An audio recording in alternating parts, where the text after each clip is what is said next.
I woke up this morning and I simply knew that it was time to revisit an iconic moment in pop culture history. Lana Del Rey's now infamous question for the culture post. Now, I haven't done a little bit of a messy recap in a while, so I thought that that would be a fun thing to do for today's video. But before we get into it, I have to say a big thank you to our sponsor. And I also have to let you know that our podcast, Evolution of a Snake, is going on tour very soon. We're literally like a week out from tour now. As I'm speaking, there are like less than 10 tickets available for our New York show opening night. So go to evolutionofasnake.com to get your tickets. We're also coming to Boston, DC, Chicago, LA, San Francisco, Seattle, Madison, Atlanta, and Nashville. So Boston has very low tickets too. You better go get them. DC and LA are sold out, but you can join us live in LA from a broadcasted stream that I will leave a link to down below as well. So I can't wait to see all of your gorgeous faces at the Snares tour. And if you're new here, my name is Zach. I make thoughtful weekly videos about pop culture. I am the Swiftologist, and you should subscribe, period. And I want to say a huge thank you to the sponsor of this video, Bellesa. Divas, do I have a fun giveaway for you today? My friends at Bellesa are giving away a free toy or a gift card to every single person who signs up through my link. Yes, everyone. Just click the link in my description and something will be on its way to you. Bellesa is a bi-woman company focused on sexual wellness, and they built a whole brand around empowerment, exploration, and celebrating your sexuality without shame. Their designs are incredibly sleek, super discreet, and created with inclusivity in mind. Everything is rechargeable, waterproof, and intentionally quiet. They're ergonomically built to sit comfortably in your hand, and they come in adorable charging cases that make storage and travel surprisingly easy and discreet. You'll just have to click the link in my description to see what I mean. Everyone who signs up gets a free toy or a gift card, no strings attached. It's thoughtful, it's empowering, and it's a really cool way to treat yourself. Thank you so much to Bellesa for sponsoring this video. Go sign up, claim your gift, and enjoy the surprise. Bellesa's got you covered. So Lana Del Rey's infamous question for the culture post, you know the one, typed on her vintage typewriter, posted on Instagram in May 2020, right as the world was teetering on the edge of mass protest, grief, and transformation. At the time, we were still very early in the pandemic, and it was unsure what was to come. George Floyd had unfortunately just been murdered. People were locked inside, glued to their phones, and processing the dual realities of personal stillness with cultural upheaval. And in the middle of that, Lana Del Rey uploaded a long, unfiltered letter, not as a caption, but as an image, a scanned note that she had typed out herself. It was deeply personal, impulsive, and very, very messy. This is how it begins. Now that Doja Cat, Ariana, Camila, Cardi B, Kehlani, and Nicki Minaj, and Beyonce have had number ones with songs about being sexy, wearing no clothes, cheating, etc., can I please go back to singing about being embodied, feeling beautiful by being in love, even if the relationship is not perfect, or dancing for money, or whatever I want without being crucified or saying I'm glamorizing abuse? Can I just let you know that this was a one sentence, a run-on sentence with a few hyphens and many commas. The craziest sentence ever written, some might say. I'm saying it. But this was kind of the perfect storm at the time in the culture. It was a white woman defending her right to express submissive femininity, while naming mostly Black and brown women as examples of what she wasn't allowed to be: sexy, powerful, and in control. In the moment, it definitely felt like a disastrous misfire. But was there something underneath that worth revisiting? Before we revisit the very valid points raised in question for the culture, I think we need to understand the blowback. And to understand the blowback, we gotta kind of get a view of the cultural backdrop. For centuries, women of color in America have been hypersexualized by the dominant culture, fetishized and objectified, while simultaneously being punished for being too sexual. We know this in a lot of reductive, racist stereotypes. The Mammy, the Jezebel, the Sapphire. These have all been used to flatten and control the full humanity of Black women specifically, many of which are named in Lana Del Rey's question for the culture. They've been reduced to tropes, robbed of their agency, and also blamed for their own hypervisibility. The music industry definitely exploits the sexuality of women of color all the time to sell records and videos, but it also wields that same sexuality as a reason to discredit and diminish and discard them when it's convenient. To name women like Beyonce, Nicki Minaj, and Cardi B in that list without acknowledging the cultural and racial history that makes their expressions of sexuality something of a radical reclamation, this was not only a misstep, but it was a rhetorical disaster. She shot herself in the foot and invalidated all her points. These are women who have had to fight for control over their images, their voices, and their narratives to frame them as privileged beneficiaries of feminist progress, while positioning Lana Del Rey as the sole victim of it was not a very good look. But Lana's frustration, to her credit, wasn't completely imagined. It's just that the way she articulated it turned a genuine critique into a flashpoint. She was trying to name something real, that the music industry punishes certain kinds of femininity, softness, passivity, dependence, while rewarding others like dominance or self-empowerment. That hierarchy is very real. It's just not racially neutral. And you know what? Lana herself is not an artist that is very much built for the age of social media. Her whole career is rooted in ambiguity, her shifting moods, her poetic imprecision. But in today's day and age, the internet demands clarity, hot takes, moral certainty. It is a terrible medium for contradiction or for exploring and probing conflicting ideas, which is what Lana was doing with this letter. And Lana is nothing if not contradictory. She's soft, but she's also sharp. She's self-aware and self-absorbed. She's messy, but she can be meticulous. She certainly doesn't tidy up her emotions before she shares them in any capacity. And this letter was, in actuality, a raw response to a decade of criticism. It seemed to have come out of nowhere, but this had been building up for some time. It was a decade of people misunderstanding her art, accusing her of glamorizing abuse, of setting women back, of being out of step with modern feminism. And what she was trying to say was, this is who I am, this is how I feel, and I'm tired of explaining myself. But because she didn't say it perfectly, everything else got thrown out. The tone policing kicked in, her points were ignored because the packaging was flawed, and that too is part of the problem. Because buried in that chaotic, comma-riddled post were some startling truths about how we treat women in the music, especially women who don't present as empowered, aspirational, or easy to market. Lana Del Rey has always been a cultural Rorschach test. What you see in her says more about you than it does about her. And Question for the Culture might be the ultimate example of that. All right, let's start at the very beginning. I'm fed up with female writers and alt singers saying that I glamorize abuse when in reality, I'm just a glamorous person singing about the realities of what we are all now seeing are very prevalent emotional abusive relationships all around the world. With all of the topics women are finally allowed to explore, I just want to say that over the last 10 years, I think it's pathetic that my minor lyrical exploration detailing my sometimes submissive or passive roles in my relationships has often made people say that I've set women back hundreds of years. This is when the letter becomes very quintessentially Lana. She says, I'm just a glamorous person. And it's honestly kind of iconic and true because she's right. And that's exactly what she does. She is a glamorous person singing about the realities of her life. This definitely feels like a specific response to the criticism of that lyric in Ultraviolence, the title track, He Hit Me and It Felt Like a Kiss. We'll expand on this later on, but just keep in mind that I think this is what prompted this particular passage of the letter.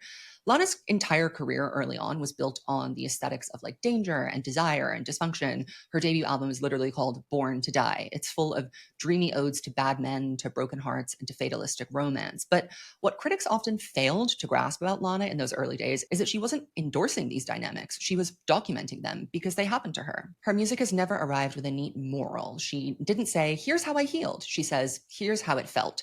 And in the 2010s, when pop was becoming increasingly self-aware, performative, and socially strategic, that kind of raw, ambiguous storytelling made people very uncomfortable. Lana made it too easy to misread her. The lush visuals, the breathy vocals, the vintage glamour. It did kind of look like she was romanticizing her pain. And because she didn't explicitly explain herself in interviews, the assumption became she must think that this is aspirational. But what if she was just being honest? What if the fantasy, the tragedy, the passivity, the spectacle wasn't a call to return to a regressive model of womanhood, but rather her way of surviving being a woman in the world?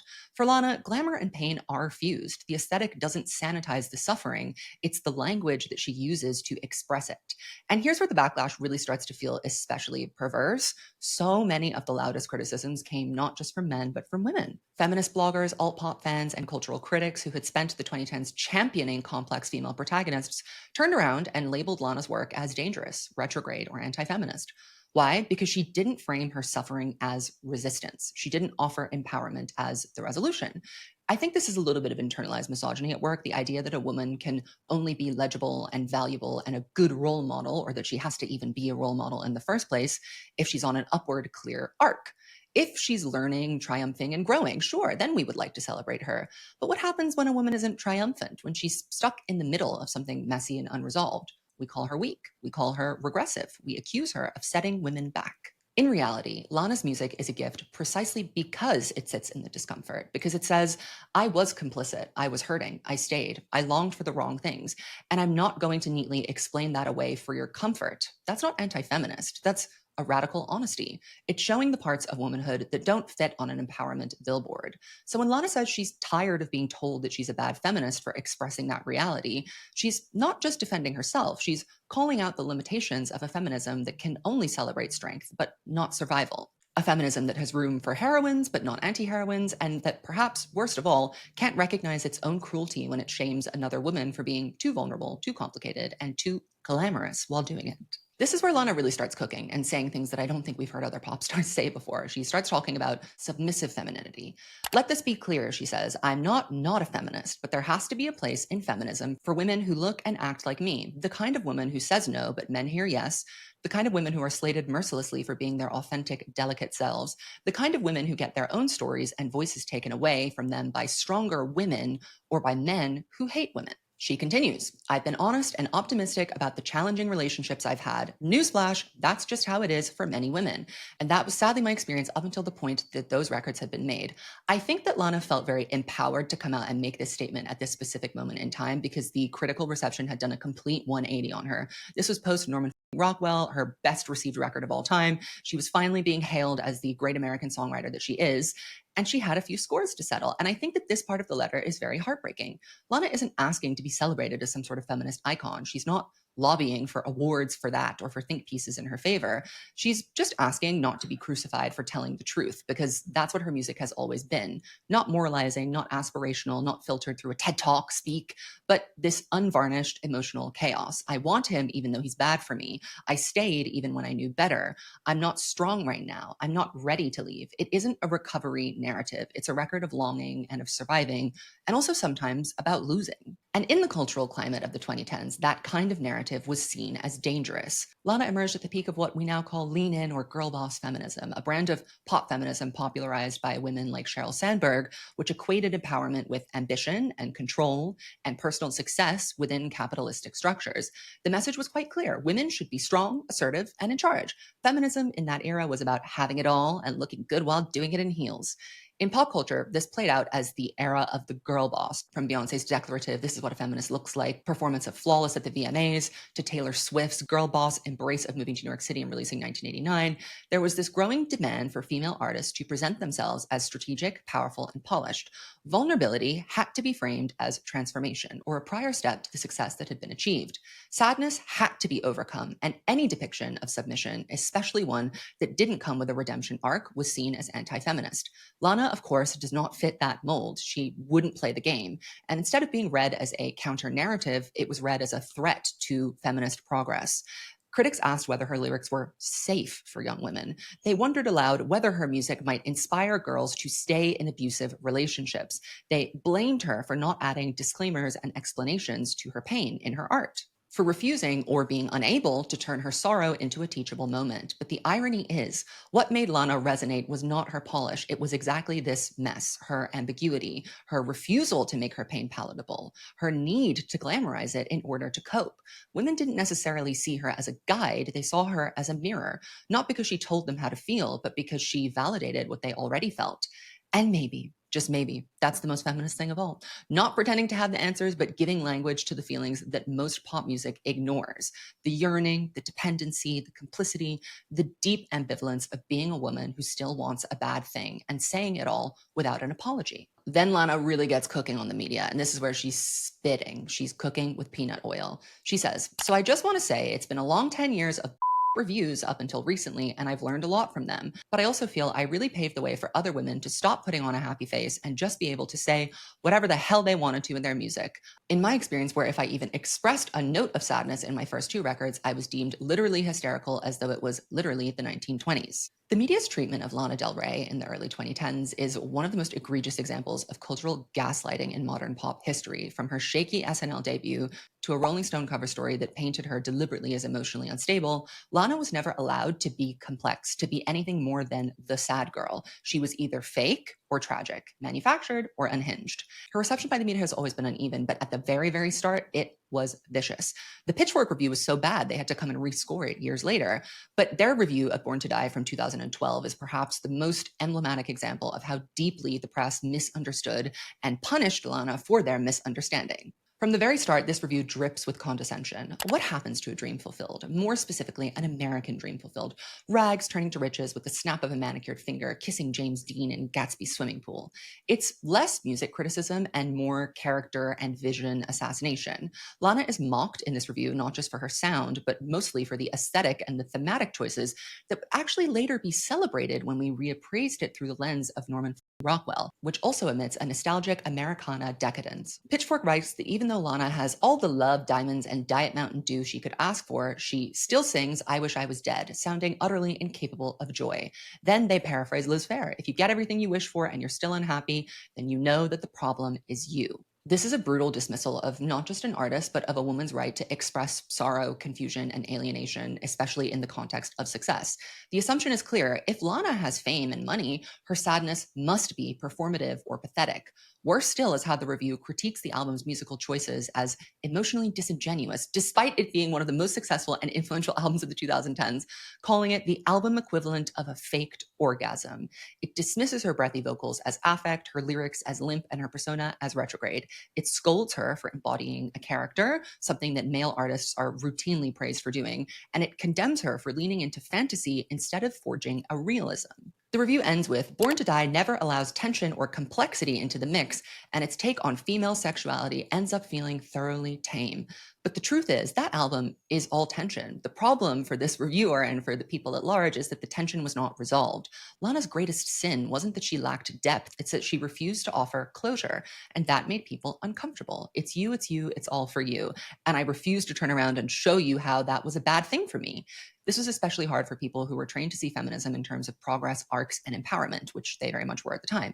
Here's another example of the media framing her deliberately in a way that was unflattering: the Rolling Stone feature by Brian Hyatt, which Lana is described as the saddest, baddest diva in rock. Yet the entire piece treats her like a spectacle, more of a myth than a musician. The interview starts with a very invasive question. On a scale of 1 to 10, how much do you wish you were dead right now? The writer tries to pass this off as a dark humor, but it's telling. That's not a very good way to engender trust in the person you're going to be spending days with interviewing. The entire profile seems designed to provoke a reaction from the Lana Del Rey persona, to either confirm or debunk the tragic coquette image that had already been assigned to her in Born to Die. After days of badgering and circular conversations, when Lana inevitably retreats, asking if the piece even needs to be published, the writer frames this as a diva meltdown rather than what it was, which was a woman trying to protect her boundaries after being pushed too far. He reports on her shifting mood with a voyeuristic glee. She goes from giddy, he describes, to miserable, her eyes turning a shade darker. Rather than listening to her, he diagnoses her, and instead of quoting her lyrics, he weaponizes her demeanor. The piece becomes less about who Lana is as an artist and more about the spectacle of trying and failing to pin her down or expose her fakeness. This kind of framing isn't just unfair, it's deeply gendered. Male artists are allowed to be moody and elusive and contradictory and grouchy. It's seen as depth. But when Lana does it, she's treated as unstable or worse, inauthentic. She was always accused of being fake for using a stage name, for cultivating an aesthetic, for having intentionality about her image and how she presents herself to the world, as if that disqualifies her from being an artist. I mean, in this day and age now, we would argue that that actually can make you a better artist. But together, these media narratives reinforced this very damaging trope that Lana was unstable, unserious, and incoherent. And yet, over time, she plugged away and kept at it and became the blueprint. Her vulnerability, once seen as a flaw, became the dominant mode in indie pop expression. Today, artists like Billie Eilish, Olivia Rodrigo, and Gracie Abrams are praised for their candor and for their emotional realism. But Lana did that kind of thing first, and she got punished for it. What we saw with the media reaction, both to Born to Die in 2012 and to Question for the Culture in 2020, was not objective criticism. It was the policing of femininity, an unwillingness to allow a woman to be sad, to be poetic, to be sexual, to be romantic, and to be smart, all at the same time. That is the real tragedy of it all. Lana wasn't asking to be crowned. She was just asking to be heard. And we failed her because we tuned out. By the end of the letter, one thing becomes very clear. Lana Del Rey does not care if you approve. And that's kind of what makes her legendary. She doesn't chase acclaim. She doesn't perform relatability. She'll release an album with a Canva-inspired cover. She'll drop poetry books that no one asked for. She forgets to submit to the Grammys. She changes her release date 5 times. She drops songs on the wrong day and doesn't care about how they stream. Lana does what she wants, not because it's cool, but because it's honest and it feels authentic. And in an industry that is obsessed with branding, strategy, and social media performance, that makes her radical. It's so funny that she started out the decade of the 2010s being, kind of pointed at as the fakest thing, the most constructed idea of a pop star. And by the end of it, she was one of the realest ones around, and there was no one like her. She doesn't want to be your feminist icon. She wants to make art that feels real to her. The ending of the letter is chaos. She mentions her poetry book. She brings up making reparations to Native American foundations, and she signs off with happy quarantining. It is a tonal mess, but it is deeply human and deeply Lana Del Rey. And the truth is, this letter clearly wasn't a PR strategy or a calculated pivot. It was an emotional purge. She had been holding in these thoughts for years, and suddenly they exploded. There was finally a moment where, she'd had enough acclaim and success that people might just receive her in the way she needed to be received. But the lack of polish, the clumsy phrasing, the poor timing of it all didn't really help her reception. This letter is raw, it's uncomfortable, it's real, just like Lana Del Rey's music. And I would love to know what you think of it many years on. Are you able to see the kind of tensions and contradictions that she's teasing out here? Do you still get kind of stuck at the poor analogy that she made at the beginning? I would love to hear from you, and I would love to see you on tour. So evolutionistsnake.com for tickets, and I will see you in my next video. Goodbye.